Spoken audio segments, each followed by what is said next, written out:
Assalamualaikum warahmatullahi wabarakatuh. Baik, materi kita hari ini adalah tentang perencanaan asuhan keperawatan. Perencanaan. Apa itu perencanaan? Perencanaan merupakan pengembangan strategi desain untuk mencegah, mengurangi, atau mengoreksi masalah-masalah yang diidentifikasi pada diagnosa keperawatan. Seperti pada pembahasan sebelumnya, jadi dengan pengkajian yang tepat, yang detail, maka akan bisa dirumuskan diagnosa keperawatan yang bagus. Ya, semua permasalahan pada pasien itu bisa dimunculkan. Nah, dari diagnosa keperawatan ini, atau artinya masalah-masalah keperawatan yang muncul pada pasien, maka kita akan laksanakan perencanaan. Nah, perencanaan itu disebut sebagai strategi. Kenapa dikatakan sebagai strategi? Karena dalam perencanaan ini nanti berisi tujuan, kemudian rencana intervensi, di mana semuanya itu ditujukan untuk bisa mencegah, mengurangi, atau bahkan mengoreksi masalah-masalah yang sudah teridentifikasi pada diagnosa keperawatan. Langkah-langkahnya. Apa langkah-langkah perencanaan? Yang pertama adalah menentukan prioritas diagnosa keperawatan. Kemudian yang kedua, menentukan tujuan dan kriteria hasil. Kemudian yang ketiga, merencanakan tindakan. Kemudian yang keempat adalah dokumentasi. Baik, kita akan bahas satu persatu. Langkah pertama yaitu menentukan prioritas diagnosa keperawatan. Nah, diagnosa keperawatan itu kemarin sudah sempat disinggung ya, bahwa prioritas diagnosa keperawatan itu berdasarkan yang pertama adalah yang paling mengancam jiwa. Jadi masalah diagnosa keperawatan, jika dia itu mengancam jiwa, maka dia menjadi prioritas yang utama. Kemudian pertimbangan yang kedua adalah hierarki Maslow. Seperti yang kita ketahui, hierarki Maslow ya, ini berbentuk piramida seperti ini, di mana yang paling bawah dengan proporsi paling besar yaitu kebutuhan fisiologis maupun biologis. Artinya pada kebutuhan yang terbawah ini lebih prioritas daripada yang lebih di atasnya. Sehingga yang harus didahulukan dalam hierarki Maslow itu yang pertama adalah kebutuhan fisiologis biologis. Oksigen, nutrisi, cairan, eliminasi, istirahat, seksualitas, aktivitas ya. Kemudian yang kedua adalah rasa aman nyaman, tiga adalah cinta mencintai, yang keempat adalah harga diri, dan yang kelima adalah aktualisasi diri. Kemudian setelah kita memprioritaskan, maka langkah selanjutnya adalah kita merumuskan tujuan dan kriteria hasil. Rumus dari kriteria hasil ini adalah SMART. SMART itu singkatan dari S itu adalah specific, M itu adalah measurable, A itu adalah achievable, R itu adalah reasonable atau rasional, realistic, T artinya adalah time. Nah, kalau kita jabarkan, spesifik itu artinya tujuannya spesifik, tidak menimbulkan arti ganda. Kemudian measurable itu artinya itu dapat diukur atau dapat dilihat, didengar, diraba, dirasakan, atau dibawi. Nah, misalnya measurable ini kita mau bicara tentang pola nafas. Kita tidak bisa mengatakan bahwa pola nafas baik ya, tapi harus dikatakan berapa respirasi rate-nya, berapa kali per menit. Misalnya suhu tubuh misalnya kita mengatakan suhu tubuh normal, maka pada perencanaan, pada kriteria hasil itu tidak boleh, karena normal itu artinya membingungkan, tapi harus dengan langsung bisa diukur bahwa suhu tubuh 36, 37 derajat Celcius, tekanan darah berapa milimeter Hg ya. Jadi measurable itu artinya ada ukurannya ya. Jadi kata-kata baik, normal itu tidak bisa dipakai. Kemudian selanjutnya adalah achievable. Tujuan dapat dicapai. Reasonable, rasional, realistik, dapat dipertanggungjawabkan secara ilmiah dan realistis. Time, ada batasan waktu. Nah, ketiga ini ya, khusus yang ketiga ini, achievable, reasonable, kemudian time, ini merupakan satu kesatuan yang tidak bisa dipisahkan. Ini kalau misalnya dijadikan artinya dalam satu waktu tertentu, maka kriteria hasil tujuan tersebut itu masuk akal, realistis, dan dapat dicapai. Contoh, misalnya pasien mengalami penurunan berat badan sebanyak 3 kg. Nah, dalam perencanaan, seorang perawat menentukan tujuan, ya, dalam waktu 2 hari berat badan bisa meningkat 2 kg. 2 hari itu adalah time, ya.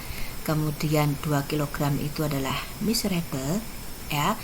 Kemudian berat badan itu sendiri adalah spesifik, ya. Kemudian kita harus analisis dalam waktu 2 hari berat badan bisa naik sebanyak 2 kg. Apakah itu realistis?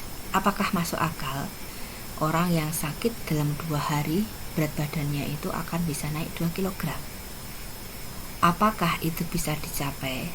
Nah, jika jawabannya itu tidak bisa, berarti tujuan dan kriteria hasil yang ditentukan itu pasti salah. Artinya kita mempunyai batasan waktu itu berapa lama? 2 hari, 3 hari, 1 minggu, 2 minggu, ya. Nah, selama waktu itu apa yang bisa kita capai, yang dia itu masuk akal dan dapat dicapai, ya. Nah, untuk menentukan ini memang perlu analisis, ya, dari kondisi. Jadi misalnya pasien dengan batuk, ya, batuk mungkin dia ada infeksi pada paru-paru, ya. Nah, harus melihat patofisiologi dari penyakitnya dulu. Kalau seseorang dengan kasus paru-paru dia itu batuk, berapa lama kira-kira batuknya itu akan mereda? Berapa lama sesak nafasnya itu akan mereda? Nah, patokan waktu itulah yang akan kita gunakan untuk menilai perbaikan dari kondisi pasien. Nah, ini ada contoh, ya. Contoh kriteria hasil diagnosa keperawatan di sini contohnya resiko perubahan status kesehatan atau kekambuhan berhubungan dengan kekurang pengetahuan tentang DM. Kriteria hasilnya setelah akhir penyuluhan klien mampu mendefinisikan DM, diet, insulin, dan aktivitas. Kalau di sini misalnya setelah akhir penyuluhan klien mampu mengetahui, ya, maka mengetahui itu tidak bisa diukur. Tapi kalau mendefinisikan artinya kita bisa menilai, oh, seseorang itu bisa menyampaikan kembali definisi tentang DM, diet, insulin, dan aktivitas.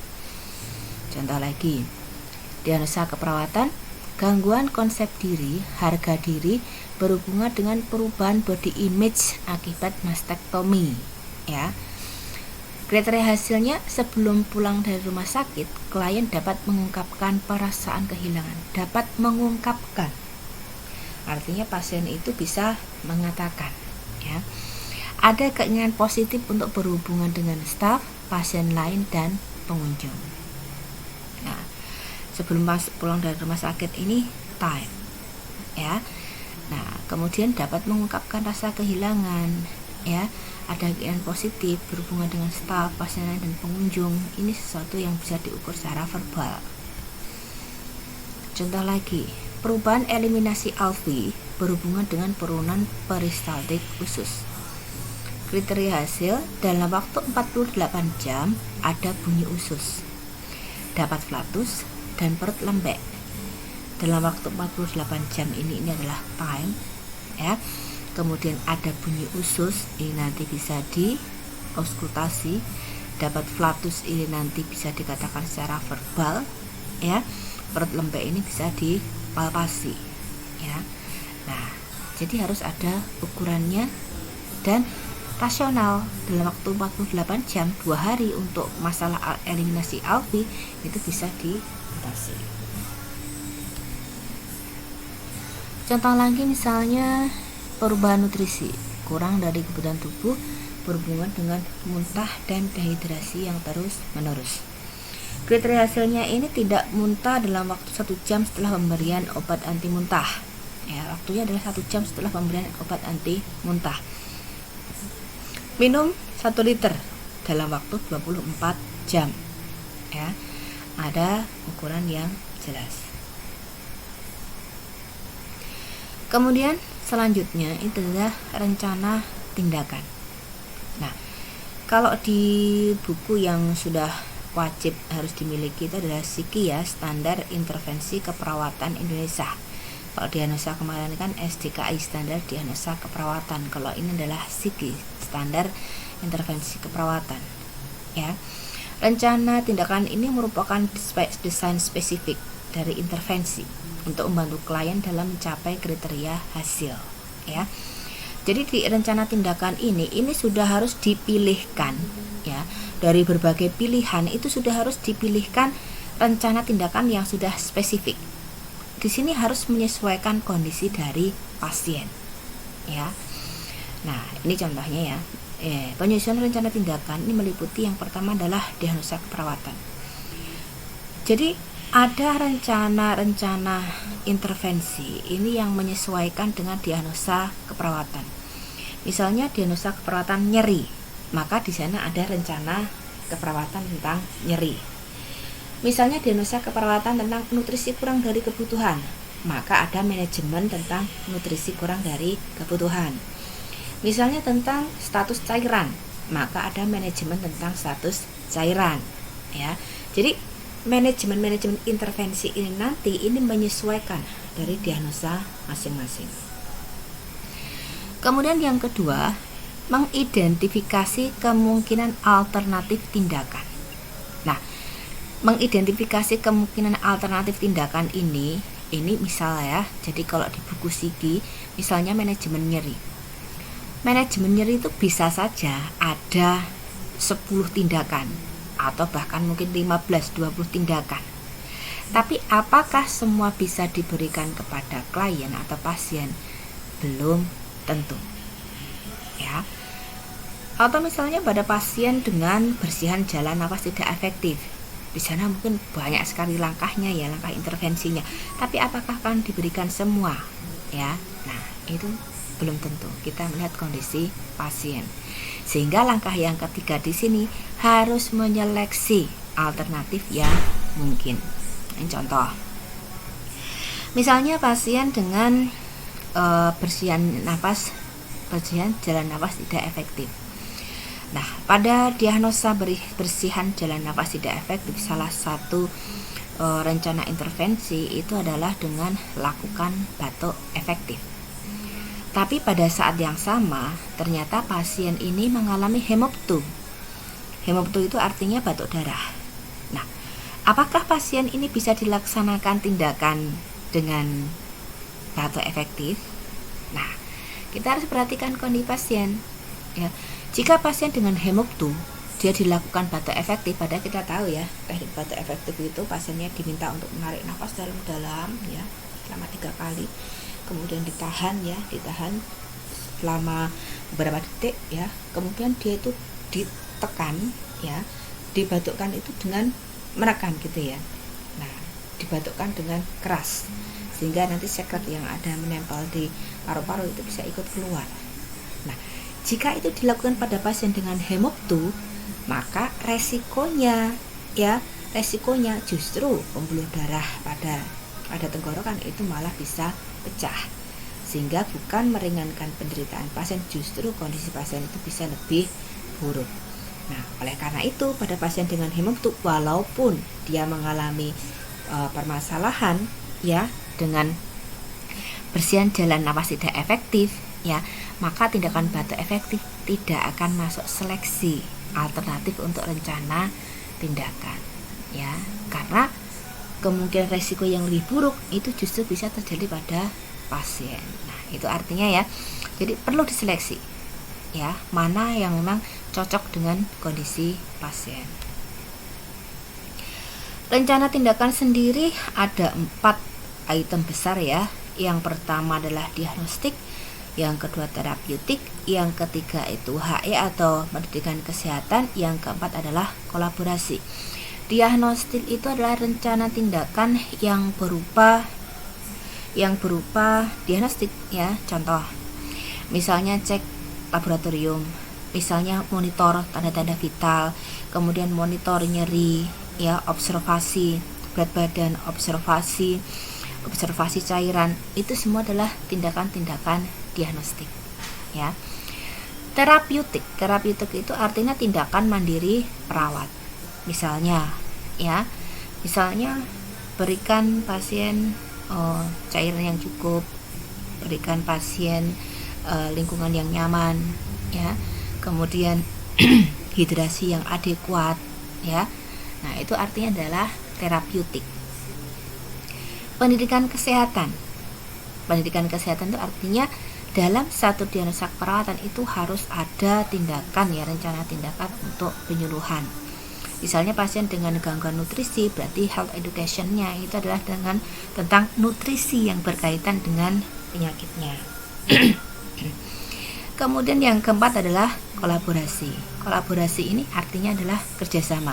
Bisa kerjasama dengan dokter untuk menentukan pengobatan, kerjasama dengan ahli gizi untuk menentukan gizi dietnya, kolaborasi dengan ahli terapi fisik, ya, misalnya pada pasien stroke itu, ya. Nah, jadi kolaborasi itu artinya dengan tim kesehatan yang lain.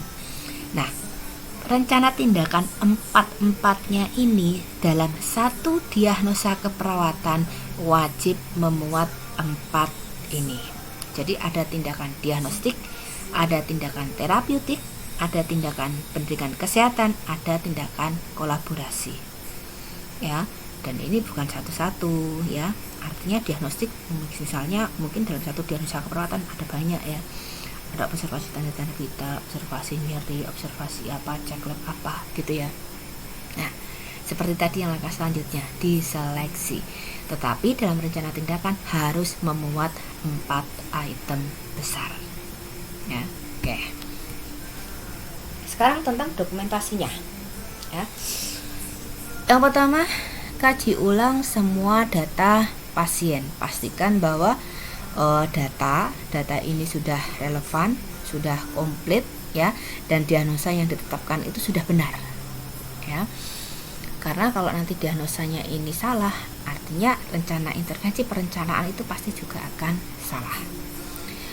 Kemudian buat daftar diagnosa keperawatan dan prioritas diagnosa keperawatan, ya. Kemudian tuliskan secara jelas kriteria hasil, ya, kriteria hasil dengan rumus SMART: specific, measurable, achievable, rasional, time. Kemudian ini yang sering lupa, ya, rencana tindakan dengan menggunakan kata perintah. Contoh, timbang berat badan setiap hari, ya, ada tanda pentung.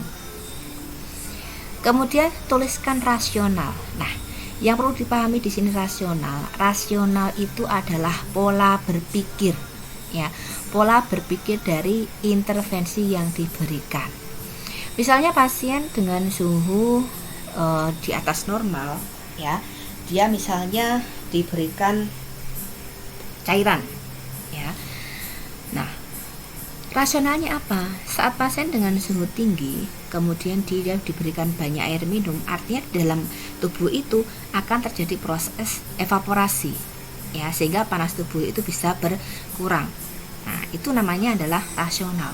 Jadi jangan berikan cairan yang cukup, ya, kemudian rasionalnya hanya ditulis agar suhu tubuh turun, ya, itu namanya bukan rasional. Jadi kata-kata seperti agar, untuk, supaya itu bukan rasional, ya. Rasional itu adalah cara langkah berpikir, ya. Oke. Kemudian rencana tindakan ditulis dan ditandatangani dan dicatat sebagai hal yang permanen. Jadi ini tanda tangannya itu adalah per diagnosa keperawatan. Jadi nanti misalnya ada 3 diagnosa keperawatan, jadi perencanaan setiap diagnosa keperawatan itu harus ada tanda tangan. Baik, itu yang bisa saya sampaikan. Terima kasih. Assalamualaikum warahmatullahi wabarakatuh.